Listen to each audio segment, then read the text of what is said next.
Hey, folks, welcome to another installment of OU Insider Live here on a Wednesday night. No, it is not Brandon Drum along with me on tonight's edition of the show. Filling in his shoes is the veritable Brian Clinton. Brian, man, appreciate you jumping on here. And I imagine there are plenty of folks that are eager to hear your angle on things. We're going to dive into a lot of junior day analysis, a lot of recruiting analysis in just a second. However, want to address a couple of things. First off, yes, the camera angle is a little bit different this week than it typically is. That's because I got a new laptop and the laptop doesn't want to connect to my camera. So dealing with all sorts of technical difficulties right now at OU side Insider, but we're going to work through it. Also, one thing I want to make you guys aware of, and we can all do this together right now. If you are a Sooner fan and you want to stay up to date with all things that are happening across Oklahoma sports, obviously a great place to be is ouinsider.com. We're going to keep you up to date with everything that's going on both in front of your face on the TV screen, as well as what's going on behind the scenes. However, if you like to dabble in various content offerings, various sites, various writers, you like a little bit of everything in terms of your OU sports coverage, you can download the Autograph app. And we have a handy link and a handy promo code that you can use to download the Autograph app. Now, what that is it is a one-stop shop for Oklahoma coverage that features a hub for your Oklahoma coverage. Here you go. Here's a look right now. I don't know how well you can see that, but consider it your OU sports app. It not only feeds you content from OU Insider, but it also feeds you podcasts, radio, articles, and digital content from a variety of outlets across the Oklahoma beat. So you know what? If you love our content, but you also love listening to K-Ref and you want to hear Teddy Lehman's take, guess what? You can not only read our articles on Autograph, but you can listen to Teddy on the afternoon show. Everything that he does is on the Autograph app as well. If you want to read our take on things and you want to read Sooners Illustrated's take on things as it pertains to a particular recruit, well, guess what? You can find it all right there in the Autograph app. It is a one-stop shop, an Oklahoma community that offers content from a variety of outlets all in one convenient spot. So you can use the link, you can use the promo code BOOMER to download the Autograph app. It is free, but you have to have that link. You can't find it in the App Store. It is an exclusive app that you need that link and that promo code to download. So you want to join the Autograph community as a Sooner fan, that's how you do it. Brian, man, how's it going? I guess we haven't talked in a minute, you and I. What you been up to? It's been a minute, man.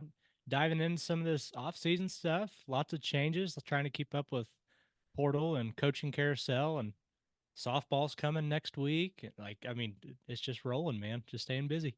Yeah, now I know you've done plenty of film analysis as well over the last couple of weeks on some of Oklahoma's primary targets that attended this past Junior Day weekend, January 27th, and some guys that are going to be on campus this weekend, February 3rd. So want to give you the chance to lend some insight there as to what you see, what you like about those guys in the film room. But first things first, since I know people are going to want us to address it, some of the key returns coming out of that Junior Day over the weekend, for those that didn't catch the Under the Visor podcast or haven't been able to keep up with all the content that we've been kicking out at OU Insider, because we've had a ton of recruiting content this week. Here's what you need to know. The Sooners did get a silent commitment. They got one in the boat. It's not public yet, but there's an additional member of the 2025 class behind the scenes. In addition, they made a big move with several of their top targets that were in town. Lamont Rogers loved that visit. Caleb Cunningham, the blue chip wideout from Mississippi, loved his OU visit. Jonah Williams, the five-star safety from down in Galveston, Texas, number 8 player in the nation, according to Rivals, he loved his visit as well. And so if you're looking for strong returns with the top guys on the board at this Junior Day, the Sooners got that and then some. And Brian, as we look ahead to what this 2025 class is going to look like at Oklahoma, one of the things we know is that it's going to be a little bit smaller. And the Sooners already have 9 commits, 6 of which are from the state of Oklahoma.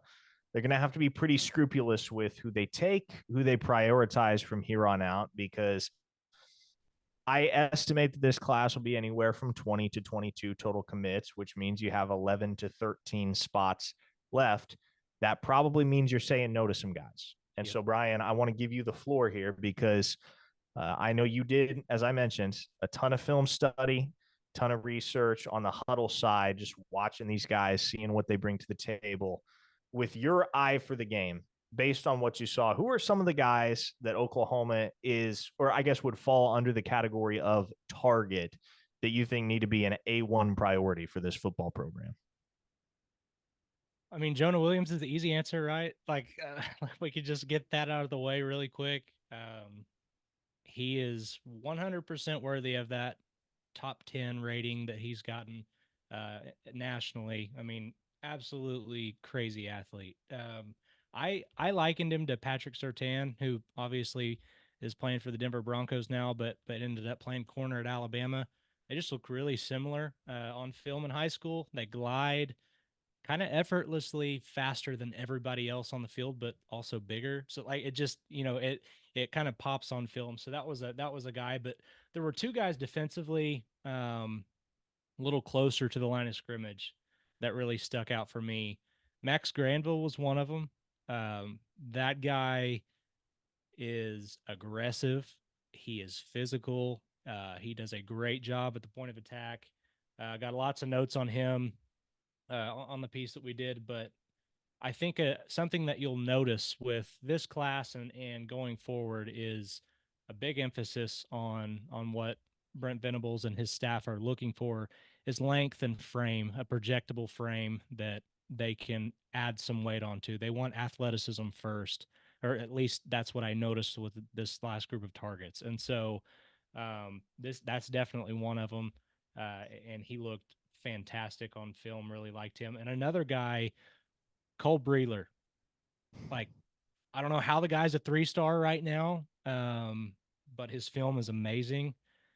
It's so cliche to call the crazy white guy Dusty Dvorak, but like that was the vibe that I got from watching his film. I mean, he was just an animal on the inside. So when you have a motor like that, when you have heavy hands the way that he does, it pops off film, and that's another guy that I would really hope Oklahoma could end up bringing over from New Jersey. So really like those three guys. They stood out for me big time.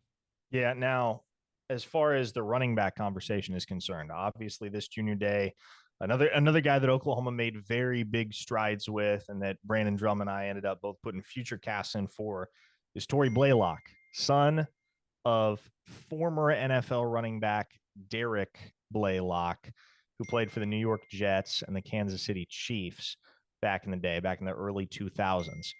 And so, I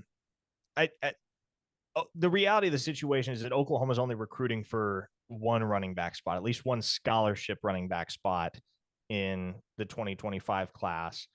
Right now, odds are, at least for me, that Torrey Blaylock is that guy. However, the Sooners continue to recruit several others at the position.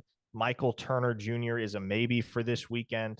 He said he was supposed to be at the junior day on the 27th. He said there's a good chance he'll loop back around and be up in Norman this weekend. Caden Knighton from Wynnewood, Oklahoma, and Demarius Robinson up at Edmond. A couple of in-state guys that are highly regarded, have Power 5 offers, and that Oklahoma, I tend to believe, will give an opportunity to. That might look like an Andy Bass type of arrangement. But Torrey Blaylock, Brandon, I'm not sure how much you've dug into him versus the other running backs, but I guess let me phrase the question to you this way. With how Oklahoma's backfield looks right now, what what type of running back do you think the Sooners need to add in the 2025 class? If you're looking for some kind of a physical genotype, what type of back do you think the Sooners need to prioritize here? I think you need as many physical running backs as you can get going into the league you're going into. Uh, somebody that runs well behind their pads, somebody that can also stretch the field. And something that I'd noticed in Blaylock's film was this is a guy that is not only dangerous as a one cut back and a guy that, he makes one cut and he's gone because he has elite speed, but he's really good out of the backfield as a pass catcher. This is a guy that seems to have a knack for making big plays in that realm of things, and I do think that he adds all kinds of versatility to that backfield. And I think that Xavier Robinson in the 2024 class obviously is going to add some of that physicality that Oklahoma needs at that position with Howie Walker being gone, but I don't think it hurts at all to have somebody that has the kind of speed that you see Blaylock have, especially when I expect there to be quite a bit of zone scheme being run from the Sooners going forward. You're going to have some more two tight end sets, and you're going to have a lot more opportunities for those guys to pick their spots and go. And Blaylock fits that role perfectly. He is definitely somebody that you don't want to give too much open space because he'll make you pay for it. So I would say getting somebody versatile like that is an absolute plus if they can land him, and that's where I'd be going if I was the Sooner staff.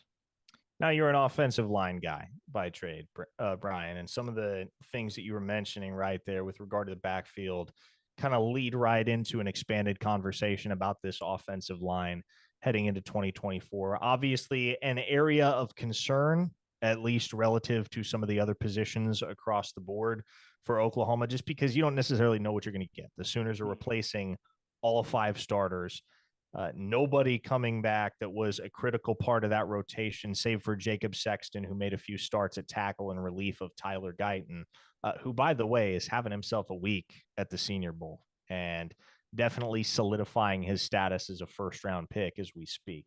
But the Sooners get one final portal addition in this winter portal window, and it is Garen Hatchett, the offensive guard from Washington, a former starter on the Huskies Joe Moore award-winning line in 2023, and obviously a national runner-up with Washington falling to Michigan in the title game just a few weeks back. But 4 portal linemen for Oklahoma. Most recently, Hatchett. You have Fabechi Nawawu from North Texas, Spencer Brown from Michigan State, and then Michael Tarquin from Florida, courtesy of USC, where he spent the 2023 season after jumping in the portal and very nearly coming to Oklahoma a year ago. But Brian, now that we kind of know what the portal haul looks like, and there may be another guy added in the spring window, who knows? But now that we have some semblance of an idea as to what this offensive line group is going to look like in 2024, what are some of your overarching thoughts on how things are shaping up in that department? Bill Bedenbaugh is generally trustworthy, especially when he has options at his disposal, and he obviously has quite a few. But feel good, feel not so good, could have done better. What's kind of the temperature? So the first thing with offensive linemen is experience is key at that position. I really like what Oklahoma's bringing in as far as youngsters go, the guys that are coming in as freshmen. I don't think the ceiling could be any higher for those guys athletically. This is probably the best group of offensive linemen that Bill Bedenbaugh has brought in as a group of freshmen. Now, the reason I bring that up is because what they lack in experience, I think you picked up in the transfer portal, which was experience. I think that's a big part of what Oklahoma needed. As you said, they lost all 5 starting offensive linemen, so it was a hard spot to be in, especially when there are certain limitations, I guess, for lack of a better term, with some of the guys that are going to be in the portal. Naturally, great offensive linemen typically are not going to find another home, I guess, if that makes sense. They're going to probably stay where they're at. Now, I do think Oklahoma did a very good job in the evaluation process with the guys that they did end up getting. Fabechi Nwewu, I hope I said that right, is I don't want Nwewu. Anyways, he is that guy's a steal. I am very, very excited about what Oklahoma gets in him.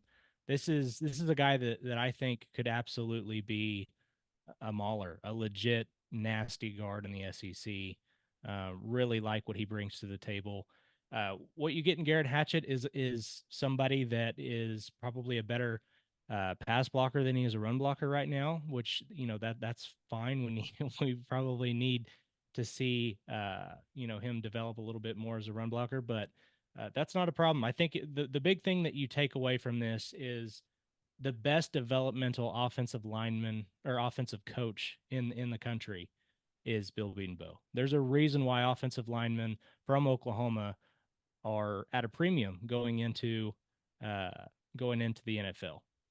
There's a reason for that. It's because Bill Bedenbaugh knows what he's doing, regardless of what some people may or want to believe or may have heard. uh, this guy knows what he's doing, and he went out and got Michael Tarquin. Not just tried to do it once, he did it twice, and lands him the second time around. So I wouldn't be losing sleep if I was an Oklahoma fan. I guess it's probably the best way of putting it. The bodies are there. There is certainly some talent behind these guys. I mean, I know Eddie Pierre-Louis is not going to show up until summer, but that guy is already an athletic freak and just a specimen.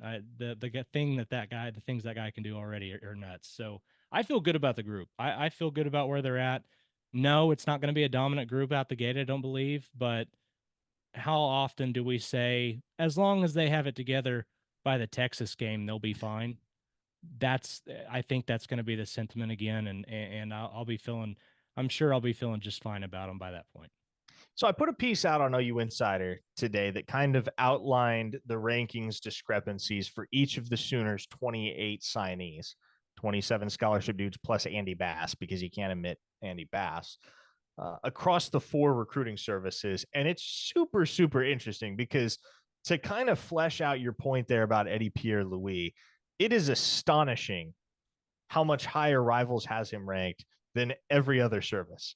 He is a 3-star everywhere else.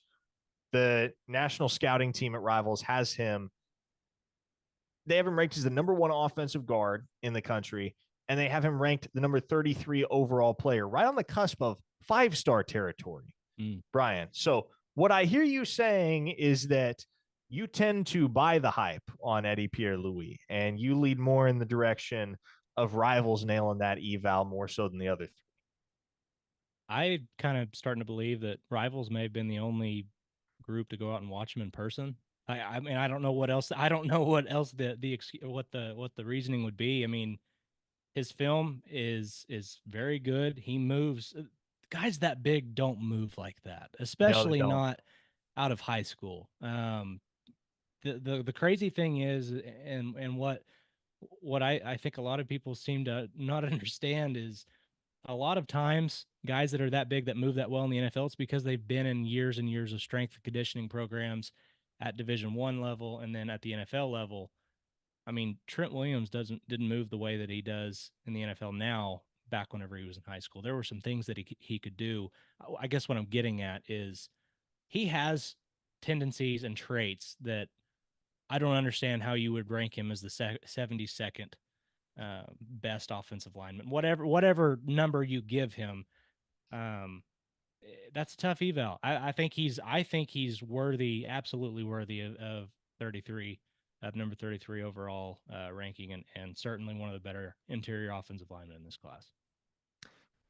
Eddie Pierre-Louis certainly a guy that is going to be able to push for early playing time at Oklahoma. Now, whether he gets that playing time or not, obviously kind of depends on what the veterans ahead of him look like in fall camp.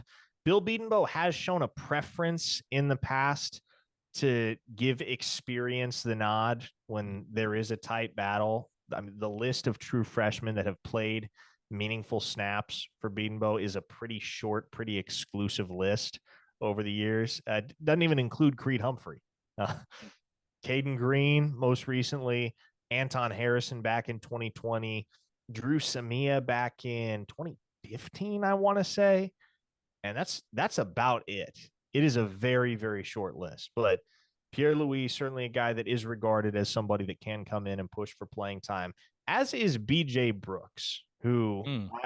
this is another area in which I will give a shout out to the scouting team at Rivals, because they were the OGs on having Eugene Brooks in blue chip territory. He was a 3-star for everybody else until his senior season. And then, of course, he shows up at the Under Armour All American game, stonewalls everybody he goes up against. And then all of a sudden, he's a consensus top 150 guy across every service. And so that was a really good eval by our guys at Rivals. They knew how good Brooks was, and they knew it early. He was somebody that had to drop a lot of weight. He's down almost 75 pounds from what he was as a sophomore in high school. He's a very, very well built 320 pounds at this point. If you saw him as a sophomore, he was rotund. There was some bad weight there. It was pretty obvious that if he wanted to have a long-term future in college football, that he was going to need to trim some weight off. He certainly has, and he's just gotten harder and harder to elude for defenders as he's continually knocked off that weight. And I am curious though, Brian, because this is one thing, and we haven't talked about him, you and I, but Daniel Akinkumi, really the only exposure that anybody has had to him, at least on a firsthand in-person basis, was at the Under Armour All-American game where he was the lone international representative. How much stock are you buying on that kid? I know, like, long-term, the physical traits and the athleticism, it's easy to foresee him becoming a Power 5 starter and a cornerstone in the SEC. But as far as the ability to potentially contribute early, are you there yet with Akinkumi? I I really like what he has, as you said, long term. The thing that gives me hope about him right away, for him to be a contributor right away, is there's not very many guys that stick around and are working solo reps after practice is over, uh, every opportunity that they can get. And that's not just something that we've seen him do in front of the camera. I mean, that's something that he's made a habit. Um, he wants to be great, and he talks about it. And talking it is one thing, and doing it is another. Totally agree with that sentiment. But there's no doubt that that's a guy that came over here with a purpose, and he's in the right spot. He's in the right place if he's wanting an opportunity to play early, because it's there. Um, I'm buying the stock. I don't know. I'll come out and say this. I want to preface everything I'm saying about the freshman with what you just alluded to. There's not very many guys that break into a starting mold for Bill Bedenbaugh as freshmen. However, the group that this team has right now, I think there are opportunities for them to do that. And I'm not ready to say you're going to see a guy log 100% of the snaps in a game, or 80% of the snaps in the game as a freshman, but I do think that there are opportunities for these guys to get more significant roles, to claim more significant roles than we might have seen in recent years. And I don't think that's a bad thing for this team going forward. There's opportunities at the beginning of the year for some of these guys to get some live looks against good competition, and I think they'll certainly have an opportunity to do it. And I think that Akinkumi is a guy that absolutely has a chance to do that. Now we're going to dive back into junior day stuff here in just a second, talk about some of the guys that are coming this weekend, talk about some of the guys that were in town this past weekend. But another thing that I want to hit, because our colleague Brandon Drum had some really well done team notes over on OUinsider.com earlier today that referenced a number of standouts in the winter workout sessions thus far. And one of those guys that has made a really strong early impression on most everybody is Michael Hawkins, the Sooners 4-star quarterback signee in the 2024 class. Once again, a guy that Rivals was way higher on than the rest of the industry. They had him as the number 3 dual threat quarterback in the country, number 10 overall among all quarterbacks, and number 167 in the nation as a player. Now, Hawkins is a guy I saw a ton of at the high school level from the time he was a sophomore. Attended numerous games down at Allen High when he was starting there as a junior, numerous games at Frisco Emerson when he started as a senior. I've seen a lot of Michael Hawkins, and I always, when that's the case with a kid, Brian, again, it's easy to feel like you have a good read on somebody, but a second pair of eyes is always appreciated.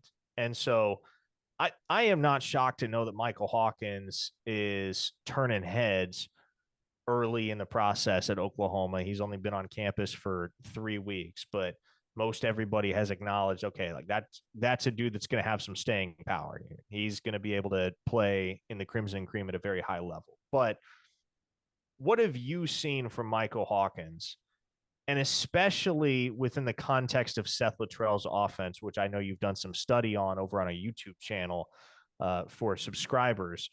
But what do you see in Michael Hawkins as far as his dual threat ability, his arm talent, and the overall scheme fit there with what Seth Luttrell tries to accomplish as an offensive mind that you think lends some long-term potential there for really exciting quarterback play in the SEC?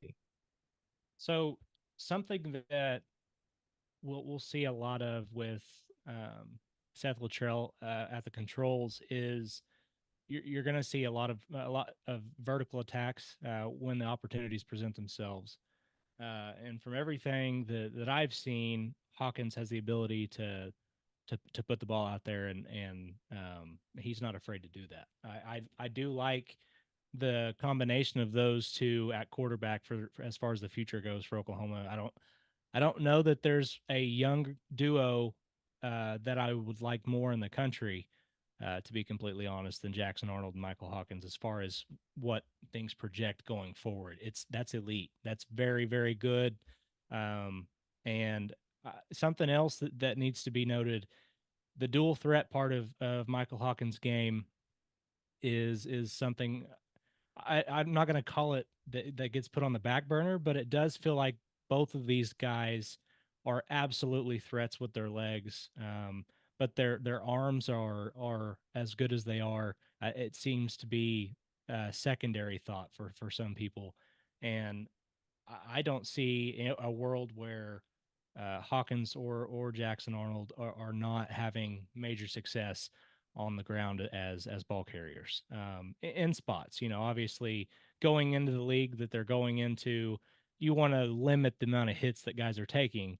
But what he brings to the table as far as an athlete with a ball in his hands it's going to elevate the ceiling of that Oklahoma offense.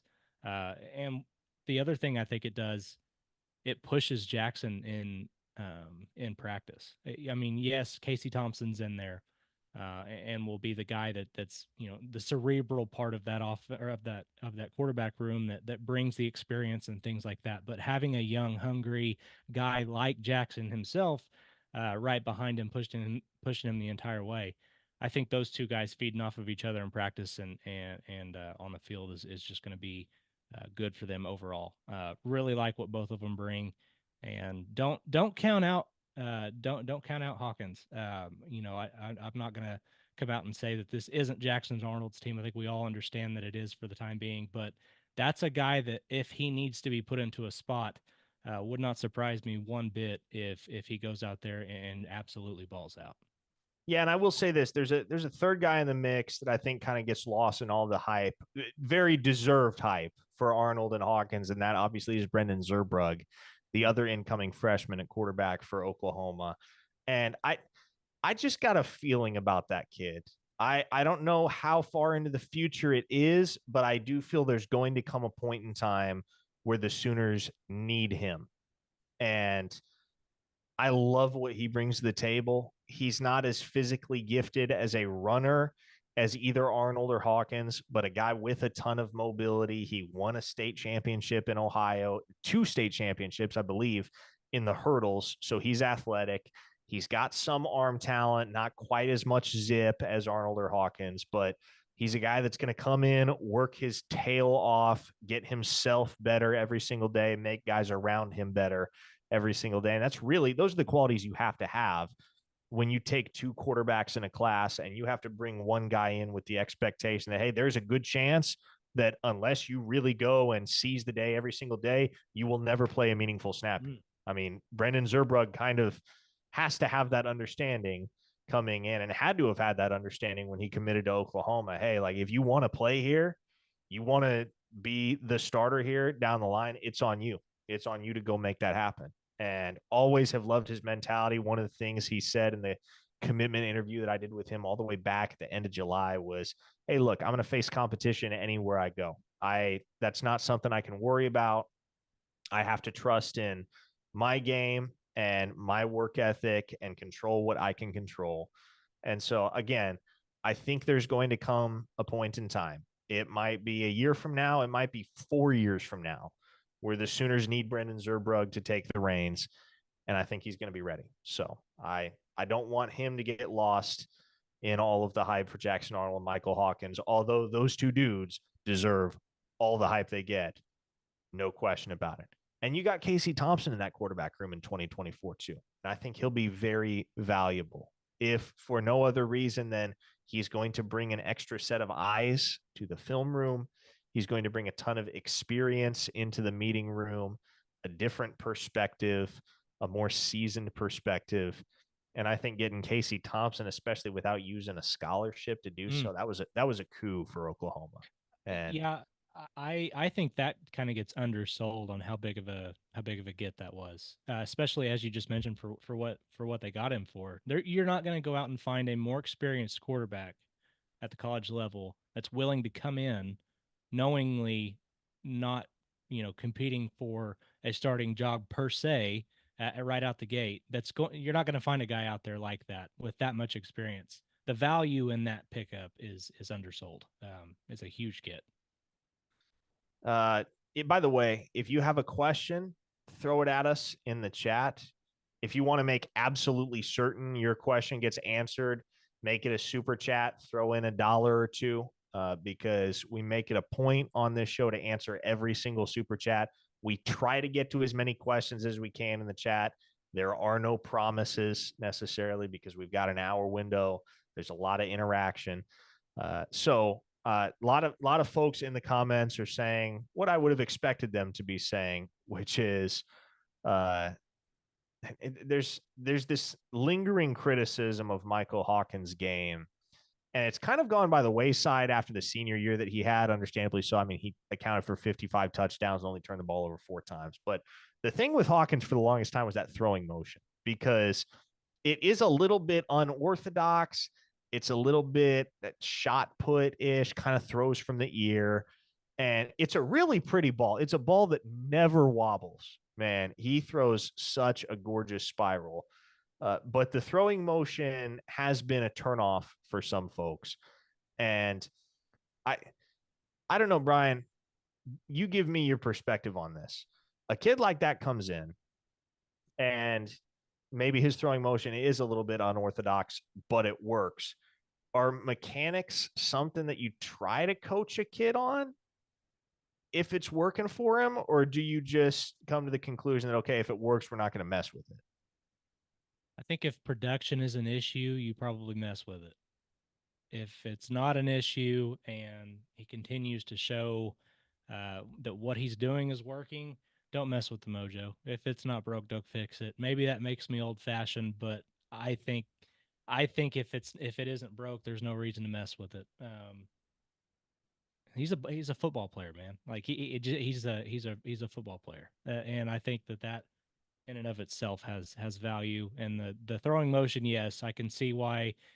No, it doesn't look like Peyton Manning or Johnny Unitas or whoever. I mean, like whoever you want to hold the candle to for.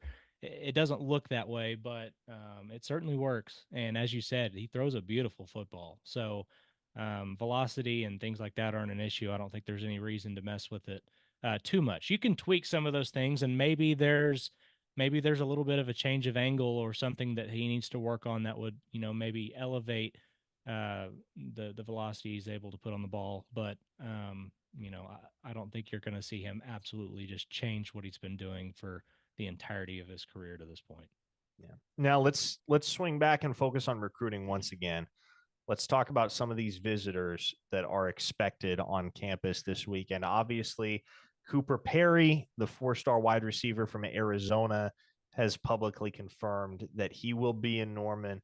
That's big for OU because Cooper Perry is a stud. I mean, he is certified. If you turn on the film, that's a dude. That's a dude that can go. Now, the consensus across the industry right now is that Oregon has a slight lead, a slight advantage, and they have been recruiting him for a really long time. I want to say they were his second offer, but got the chance to catch up with Perry on Monday evening, posted a VIP interview over at OUinsider.com. The long and short of it is, hey, look, he's really impressed with Oklahoma. Loves Emmett Jones, obviously has much respect for what Oklahoma has done offensively over the years, and thinks he can fit with that offensive scheme. So that's a guy I'm watching closely to see what the returns are, what the returns end up being coming out of that visit. It is just one visit, and if you want to get a kid committed, you're rarely, if ever, going to do it with a singular visit. It generally can happen later in the cycle when guys are kind of up against it in terms of making a decision. It's not out of the question that a guy pops after one visit a little bit earlier. James Nesta is a good example last year, but obviously I think the Sooners will want to get an official visit booked with Cooper Perry before they can really start to feel good about their chances with him. The good news is they've got a ton of options at the wide receiver position, and they're only recruiting for one additional spot. Cooper Perry is in play. Manny Choice, gosh, I love Manny Choice. Lancaster, Texas. He's north of 30 FBS offers right now. Oklahoma was his first. Emmett Jones believed in him very early on. The relationship there is strong. They've got a great chance with him, got a good chance with Andrew Marsh, Caleb Cunningham. I don't really think Isaiah Mosey is still in the picture, right? I mean, he is. Oklahoma's still recruiting him, but he hasn't been to campus in months. And you just kind of get that feeling that he's bound to end up. I would say Oregon right now is probably where he goes. Missouri's in play, Tennessee's in play, but I think Oregon is the school that I'm watching right now for Isaiah Mosey. But Cooper Perry coming in, that's big. He's the only 2025 wide receiver that is set to visit this weekend. Now, the Sooners do get Royal Capel in. He's a teammate of 2026 Oklahoma running back commit Jonathan Hatton down at Cibolo Steele High School in the San Antonio area. Royal Capel is a guy that Oklahoma is recruiting as, and I hate to use this term because it has the Rayleigh Brown connotation, but WRB, running back, wide receiver, hybrid type of player. He has been up to Oklahoma on multiple occasions to this point. Going to be back up this weekend. Curious to see how hard OU pushes there because obviously they're only recruiting for one additional running back spot, one additional receiver spot. Do you open up a little bit of extra room for a kid like that? I'm not necessarily convinced. Elsewhere on this visit list, Ashton Wintrick, for those aren't familiar with him, 6'8", 340 pounds, and a high school teammate of BJ Brooks out there at Sierra Canyon High School in Chatsworth, California. Not an offer guy for Oklahoma, at least not yet, but somebody I'm watching as a potential offer guy down the line if, say, things fall through with a Michael Fasusi or a Lamont Rogers, one of those guys commits elsewhere. I think Ashton Wintrick is a guy that Oklahoma could move on. I think they're hosting him with the anticipation that they may need to move on him at some point. So that's a name to know. And I'll throw another one out there. Luke Metz. He does not hold an Oklahoma offer yet, but he is an absolute menace on film. 6'3", 220-pound linebacker from the state of Georgia, Mill Creek, which is a powerhouse high school in Hoshton, Georgia, that produces Power 5 talent year in and year out. Metz is north of 20 FBS offers at this point. He was going to get the Oklahoma offer a few weeks ago, but Ted Roof was going to call him and officially give him the offer the very same day that Brent Venables called Ted Roof into his office and said, hey, I'm going a different direction at defensive coordinator here. So little bit of a, well, not a miscommunication necessarily. Roof's now at UCF and he's prioritized Metz, let him know that he's welcome to be a Knight. But That kind of threw a wrinkle in the calculus for Mets as far as Oklahoma was concerned. But I'll tell you this much: he is visiting this weekend under the impression that he is going to get this offer. Whether or not he does, I can't make any promises, but his film is really impressive. He's a stud and somebody that you can foresee having a very successful collegiate career. Now, that brings us to the big one, and it's still unconfirmed. I mean, this has been an ongoing saga over the last 48 hours as to whether or not this kid is going to make it to campus for the very first time this weekend. But Brian, everyone's favorite player, Lincoln Kure, the 4-star tight end from Goodland, Kansas, is a maybe, is a potential for Oklahoma this weekend.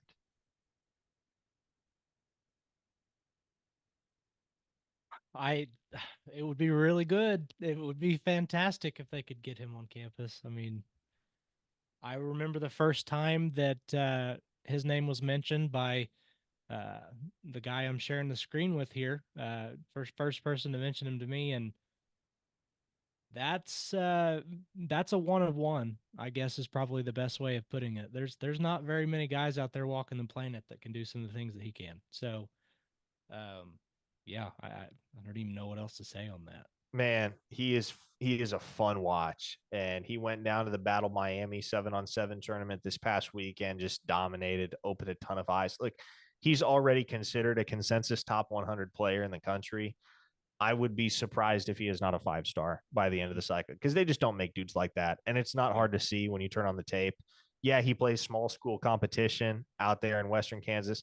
It does not matter. And I know that was the holdup that a lot of national analysts and evaluators had with him before they saw him at Battle Miami this past weekend was, okay, he looks good, but is he that good in relation to elite talent? And yeah, he's all that. He is certified. And gosh, man, if there is one guy in my mind that I wouldn't necessarily use the must-have label, because I don't think any guy is a must-have in recruiting. But if there is one guy that I would say you land him, and regardless of what happens elsewhere, your class is a success, Lincoln Kure is that dude, because he can be a transformative player in a collegiate offense with his combination of size, speed, route running ability, jumping ability. That is the type of dude that will never lose a jump ball, because he is 6'6" and can jump out the gym on you. And gosh, what a freakish target that would be for Oklahoma's quarterbacks in the years ahead. Michael Hawkins, Brendan Zurbrugg, Kevin Sperry. He is that is the definition of a luxury. A guy that, you don't necessarily have to have a creature like that in order to have a vaunted passing attack, but boy, having a creature like that certainly helps. So Kansas State is kind of considered the school right now that has the inside track. He grew up going to a lot of K-State games. They were, if they were not his first offer, they were a very early one. Oregon is involved there. Texas A&M is involved there. Of course, former Kansas State offensive coordinator Colin Klein, now down there in College Station. Penn State and Colorado, also two schools that are pressing hard. But Lincoln Kure grew up an OU fan, a self-proclaimed bandwagon. So that's something. That's something to hold on to if you're an Oklahoma football fan and you want that dude on your roster. He has not yet been to campus. This would be his first visit if he does show up this weekend. And man, that is my man crush. I have already decided on it. It is January. It is not often that I come to the conclusion that early, but I allow myself one man crush per cycle. It is Lincoln Kure in the 2025 class. For my money, easily the best tight end in the nation.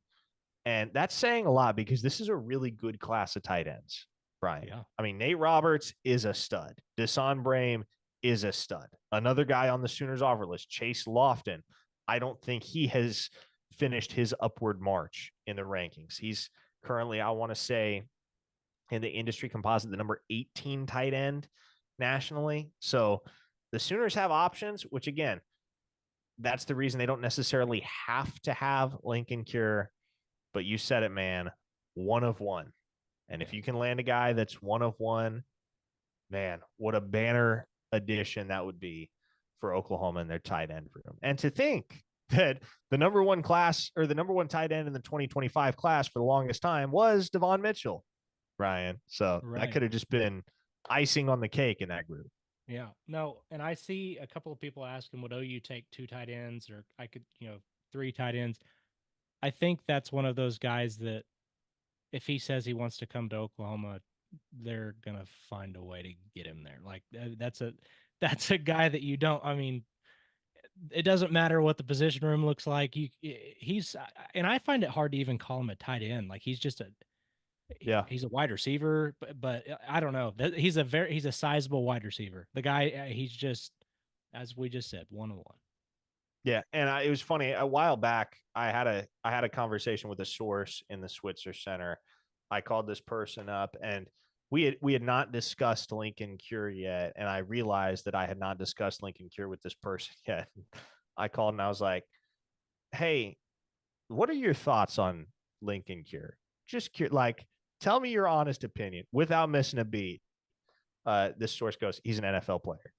Like, he is 100% first round dude, NFL player one day, and NFL stud at that." So that just kind of gives you a sense of how valued Lincoln Kure is within the walls of the Switzer Center and on staff at Oklahoma. They want him badly, but again, everybody wants him badly. And I know the trend right now. You've seen some predictions dropping in the last week or so in favor of Kansas State.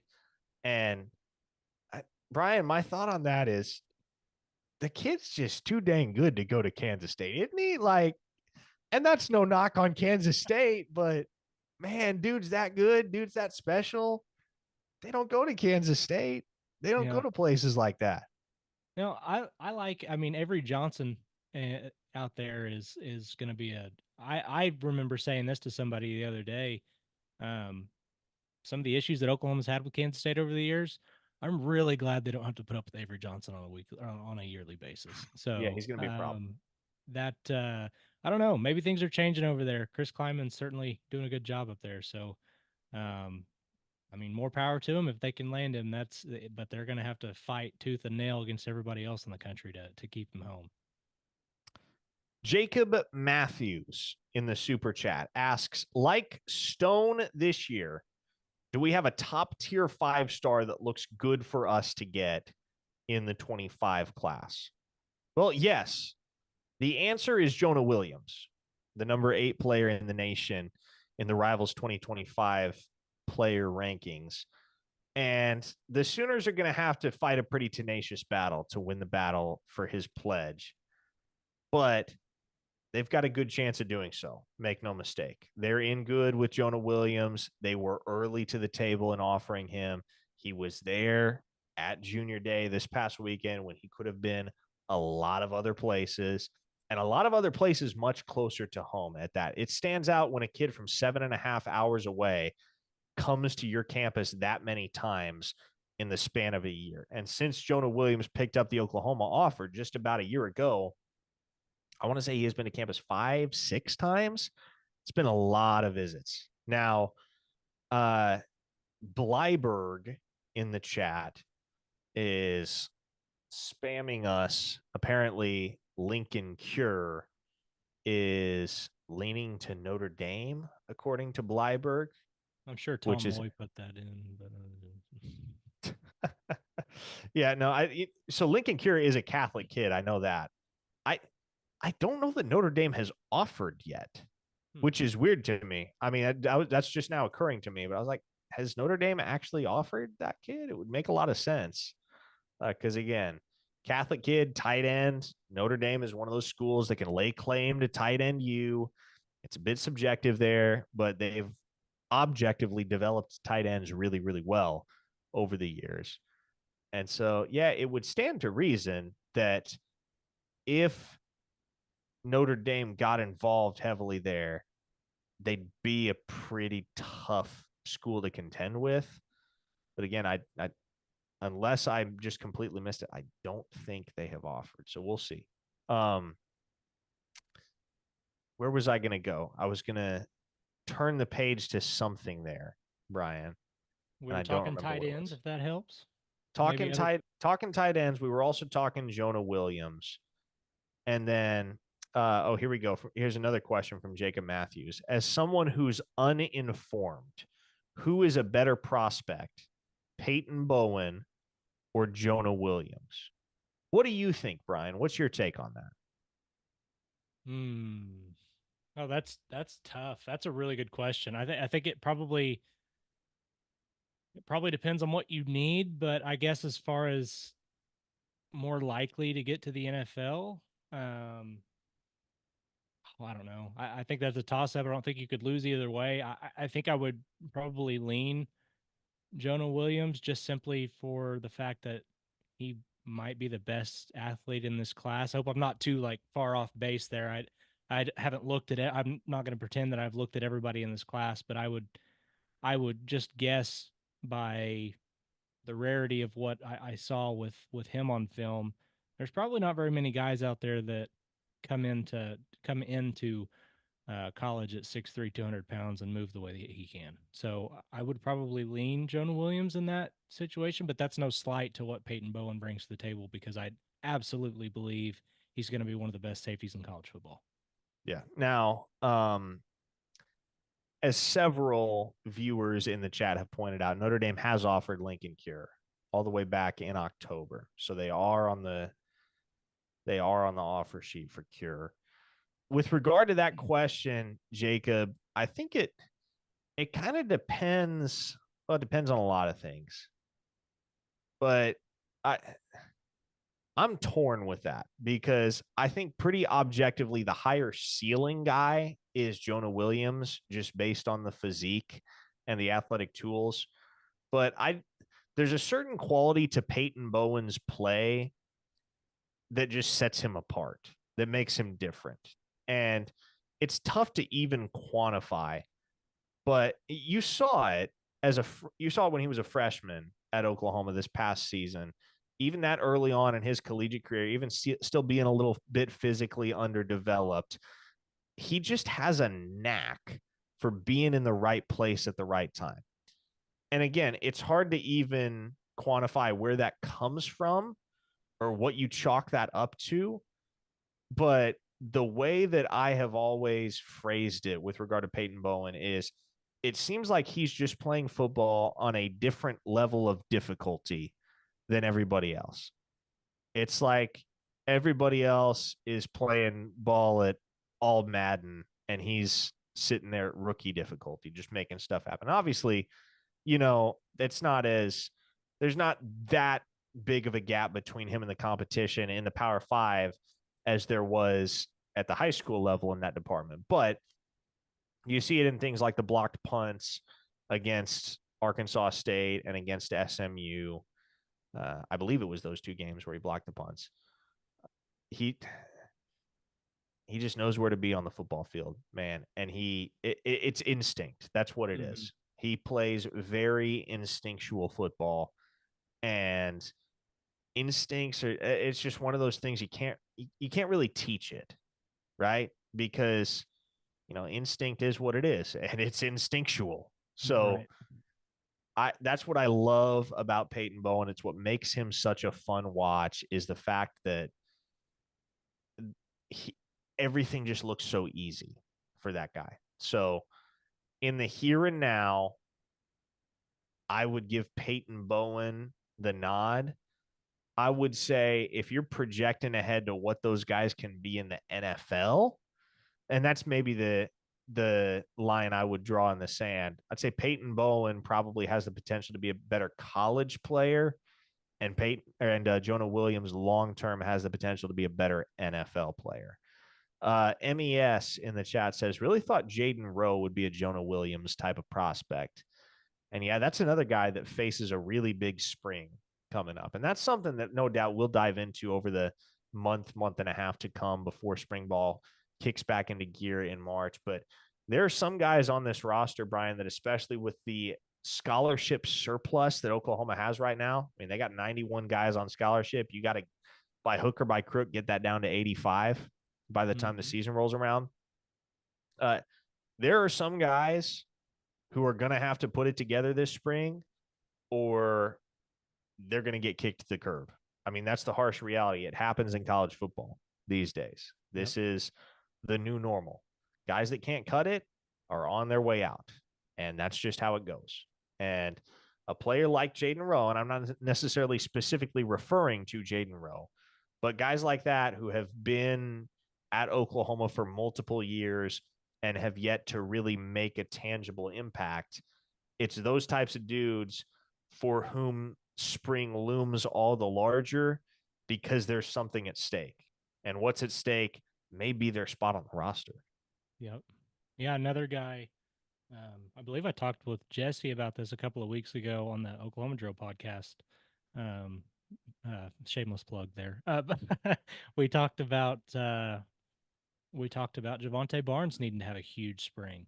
Yeah. This is that's another guy that I think his risk is probably just more getting buried on the depth chart, considering the fact that Gavin Sawchuk did what he did. You've got Taylor Tatum coming in. Caleb Hicks is going to demand some sort of opportunity, and then you also have Sam Franklin that's coming in now. So that's another guy that's got to have a huge spring. There's, as you said, several guys on that in that group that need to find a way to really pull everything that they've got out of the hat this year going into 24, because it's going to be a big year for several guys. Jacob has another question. Might as well answer it. Sorry for all the questions. Never apologize, Jacob. But how many freshmen should we expect to start? I'm really excited about how young and talented we are. You think there is a freshman that starts, Brian?